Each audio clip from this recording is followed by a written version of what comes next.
Whether you've never gardened before or you have, but you just didn't get the harvest that you were hoping for, this is the video that myself and Jacques over there, with almost 20 years of gardening experience, wish we had when we first started. Over the years, I've grown in small apartment balconies, a front yard garden, which is kind of how Epic Gardening really started. And then of course now the urban homestead. Jacques, you have a beautiful garden in your suburban yard. So you really can use the tips we're about to share in any situation, but it does start with the space that you actually have. So I'm here in my front yard garden. This is my raised bed garden, and it's very close to my front door, which means it's accessible. Placement in the garden is about, of course, sunlight, which I'll talk about, but it's also about, do you want to come out and enjoy and work in the garden? If this was located way at the corner of the property, I would be a little bit less likely to actually come out. So that's an important thing, but more important than that is exposure of sunlight. No matter what container you use, no matter what plant you grow, no matter what kind of soil mix that you're cooking up, all of it is moot unless you have enough light. So if you look at my front yard garden here, it does look a little bit shady, but that's because it's the winter.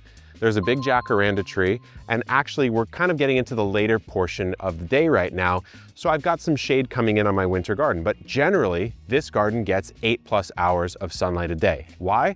Because I've located it in a place that gets good southern light. And remember, the sun rises in the east, which is that way here. The west is that way. That means the south is that way, and the sun is going to kind of path over this garden. In the spring, summer, and fall, I'm getting a lot of light to this garden. Now remember, you can control for getting too much light, put a shade cloth on, grow a plant that kind of blocks another plant. You can't really control for getting too little light. That means not enough energy to those plants for them to grow really effectively. And then you get into some of the design elements of building out that garden, which would be, do you use containers or not? If you do, what kind of containers do you use? How high should they be? And I'm gonna let Jacques drop some knowledge for that. When it comes to space, let's start off small. You might just have something like a balcony, which is totally fine. You could definitely grow a lot of food on it. What you wanna do is maximize vertical growing. This is our green stalk in our Epic Green color. As you can see, this is holding a lot of plants and it doesn't take up that much space. Even more than that, you could also add containers, little raised beds, whatever you have to expand your space. But what if you have a whole yard and you're really trying to max out your food? Well, that's where it gets interesting because you actually have a lot of different options. Now for us, we've really enjoyed growing in raised beds. I'll tell you why in a moment. If you look at this garden right now, it is quite full. This is a small front yard, but it has a lot of beds. And all of these beds are extremely productive when it comes to growing food because you could control the soil that goes into them. So what is there to consider when you're thinking about raised beds? Well, there are a couple different options here. There are some lower raised beds like this round right here, which is fine if you're trying to save a little bit of money on soil and you have a really healthy back and you're okay with bending over a bunch. But let's say you're tired of bending over all day and working on the ground. Well, that is where something like these tall Epic raised beds comes in handy. I never had any of these when I first started gardening, but I've been slowly adding them to my yard for a variety of reasons. First of all, I love the fact that I could just shove my hand into a raised bed and it's nice and fluffy soil. It makes it very easy to work in there, very easy to control what you're growing in. But the other thing is simply the height. I don't have to bend over to harvest anything, to prune or do any sort of pest disease or any sort of management in my garden. It's really quite nice. Now, the other thing you want to consider is if you have an entire space, you're not going to put raised bed into raised bed into raised bed. You want some amount of spacing. If you do have the space, in the ideal world, I would recommend at least 3 feet between each bed. That makes it easy to get something like a cart or a wheelbarrow through your garden without having to bump into things. And also, some plants tend to spill out and get bigger than the bed, like this nasturtium hanging off the edge here. And you want to make sure that you give it all that space. Actually, right here is a great example of a sweet potato bed and nasturtiums flowing out all over the space. And if I put these only a foot apart, you might think you could get through it when they're empty, but when you're in the middle of the growing season, that space is going to get very crunched. So think about spacing out your beds a little bit. Think about the fact that you can control your soil.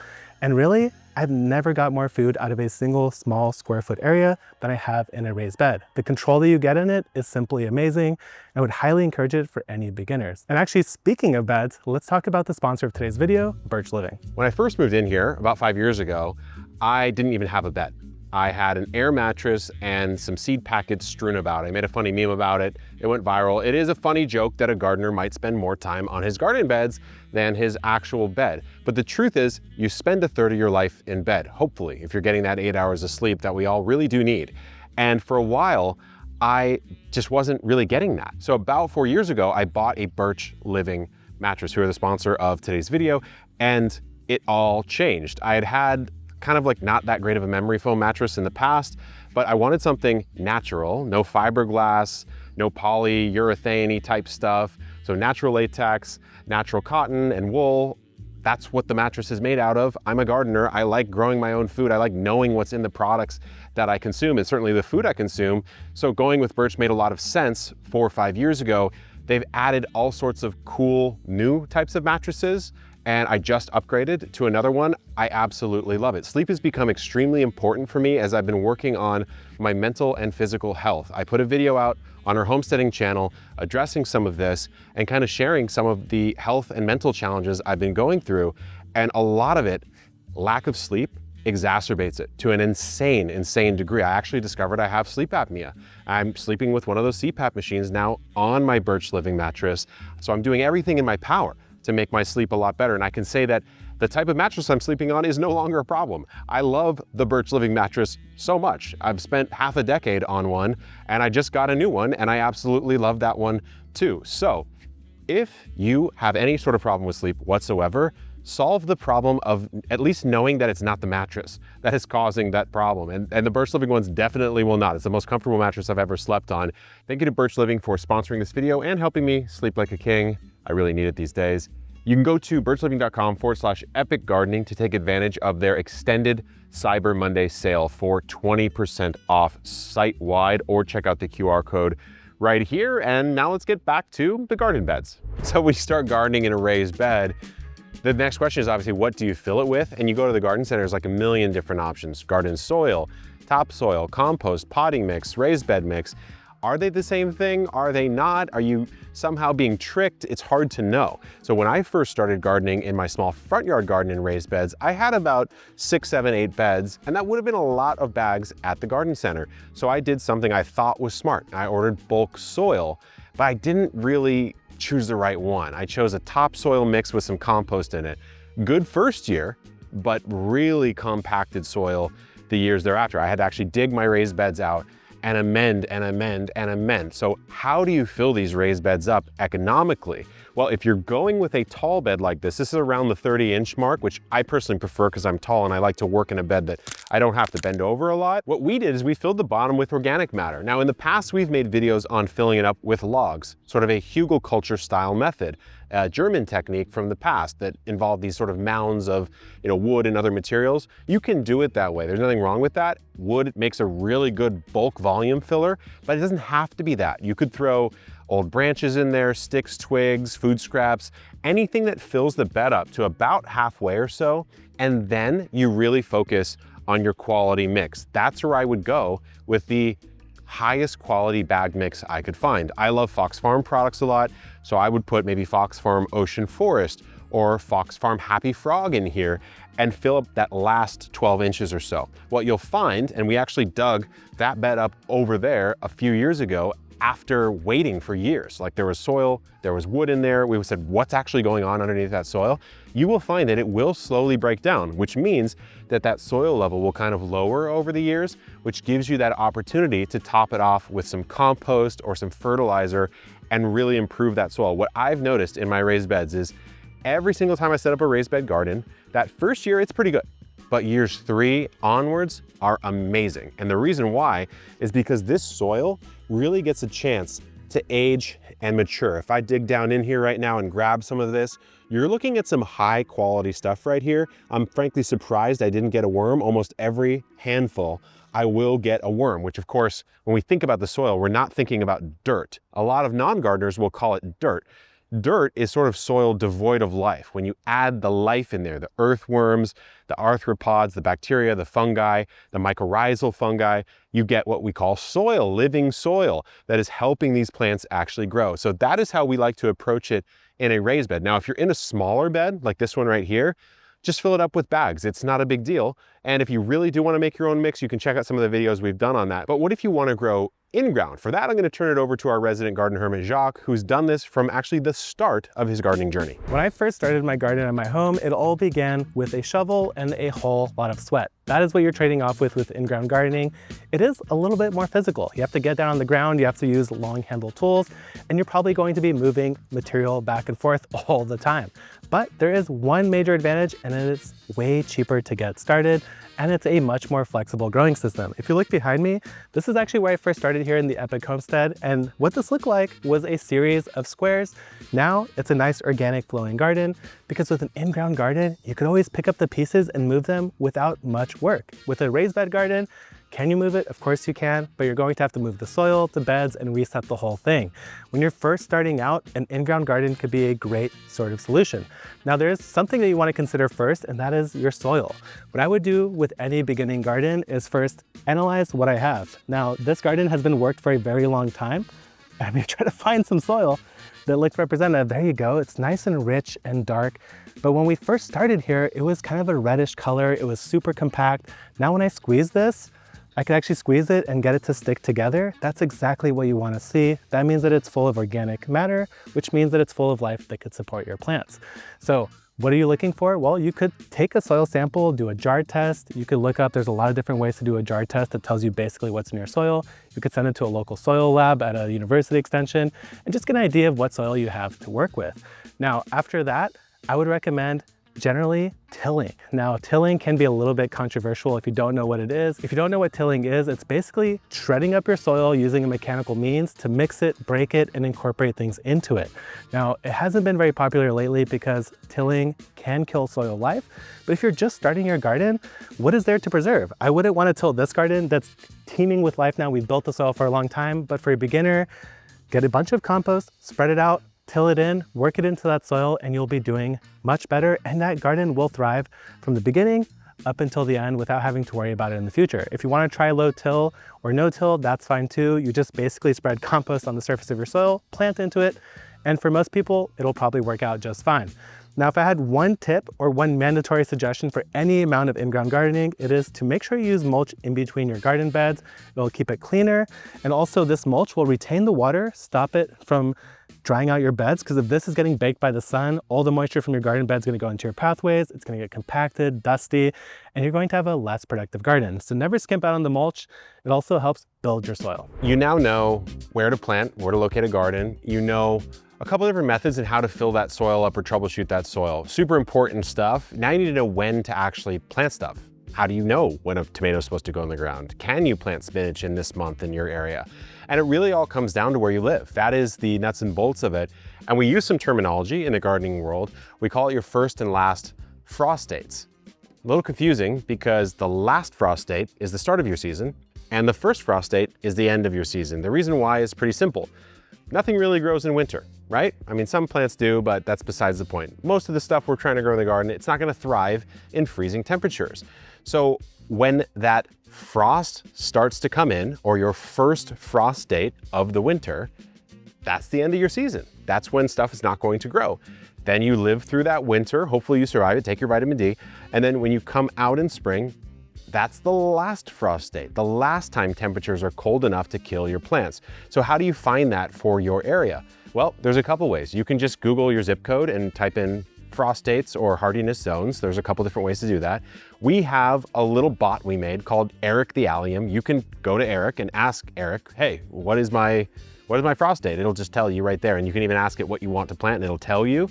But that's really the kind of the gate of your season. Think of the last frost date, opening the gates, first frost date, closing the gates. And then it comes to, well, how do I know what to plant given that my season starts, let's say April 15th and ends November 15th?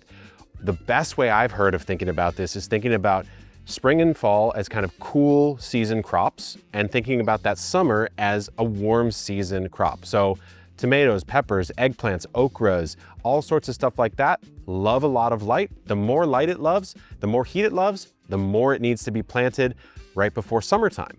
The more it can tolerate some shade. I'm thinking some of the stuff you see in our winter garden right now, our nasturtiums, our spinaches, our kales, the more that you really want to put those in your spring or your fall. Now, this gets us to a really interesting part, and in my opinion, one of the most fun parts of gardening, which is deciding what actually to plant, whether it's what type of plant or what variety of a plant. You know, with a tomato, there's thousands of different varieties. How do you know? And then how do you start those seeds? Or should you even start seeds? Should you just go to the nursery and buy whatever's off the rack? So are you going to be buying your seedlings from the nursery, or are you going to be starting them from seed? Well, the choice is yours. There are advantages and disadvantages to both, but the main advantage for me when it comes to buying seedlings from my nursery is that I get to support a local business, which always feels good, and it's really convenient. Now, the thing is, when you're buying seedlings like this, it will add up very quickly. It'll definitely cost you more money than if you were to start from seed, but you get the ultimate convenience of showing up and getting a plant that is ready to just go in the ground and start growing. Now, for me personally, I truly do love seed starting. It is what really got me into this gardening hobby and lifestyle in the first place.